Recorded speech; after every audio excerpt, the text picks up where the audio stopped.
Hello नमस्ते प्रणाम गोड़ लागत तनी। आप सब कैसन बानी जा जरूर बताइब जा। और आपके तरफ के मौसम कैसन बा जरूर बताइब जा कमेंट में। और हमारा तो अभी तबीयत सही नहीं भइल और ज़्यादा ही खराब बा, गला ज़्यादा बैठ गइल बा। पर का करी, गावल चाहतनी, गा के सुनावल चाहतनी तो आप सब सुनी जा।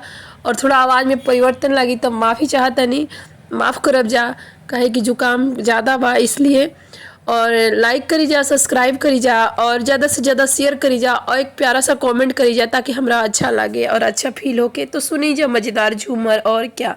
पायल के बोलिया सुन भी कोई से ये जी, पायल के बोलिया सुन भी कोई से, पियवा गईले परदेसवा रहबी कइसे, पियवा गईले परदेसवा रहबी कइसे ये जी, पायल के बोलिया सुनबी कइसे ये जी, पायल के बोलिया सुनबी कइसे, पियावा गईले परदेसिया रहबी कइसे, राजा जइहे परदेसवा रहबी कइसे, ससुर जी के बोलिया तो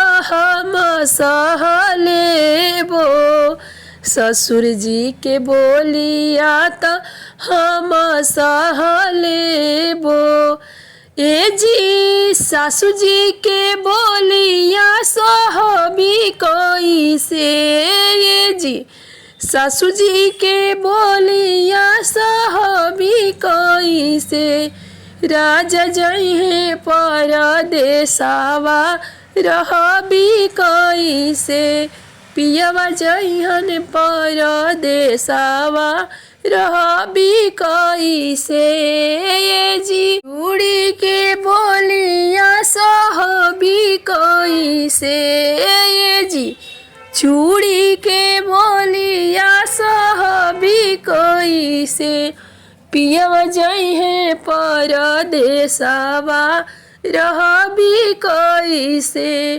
पियवा जइहे परदेसवा रहबी कइसे, भसुर जी के बोलिया तो हम सुन लेबो, भसुर जी के बोलिया तो हम सुन लेबो, ए जी गोतिन के बोलिया सुनबी कइसे, ए जी गोतिन के बोलिया सुनबी कइसे, कि राजा जइहन परदेसवा रहबी कइसे, कि राजा जइहन परदेसवा रहबी कइसे, ए जी झुमका के बोलिया सहबी कइसे ए जी, नथिया के बोलिया सहबी कइसे, पियवा जइहन परदेसवा रहबी कइसे, पियवा जइहन परदेसवा रहबी कइसे, देवर जी के बोलिया हम थोड़ा सुन लेबो, देवर जी के बोलिया हम थोड़ा सुन लेबो, ए जी ननद के बोलिया हम कैसे सुनबो, ए जी ननद के बोलिया हम कैसे सुनबो, कि राजा जइहन परदेसवा रहबी कइसे, पियवा जइहन परदेसवा रहबी कइसे, देवर जी के बतिया हम थोड़ा सुनी लेबो, देवर जी के बतिया हम थोड़ा सुनी लेबो, ए जी ननदी के बोती या सुनही नाही पाइब। ए जी ननदी के बोती या सुनही नाही पाइब। पियवा जइहन परदेसवा रहबी कइसे। पियवा जइहन परदेसवा रहबी कइसे। पायल के बोलिया सुनबी कइसे।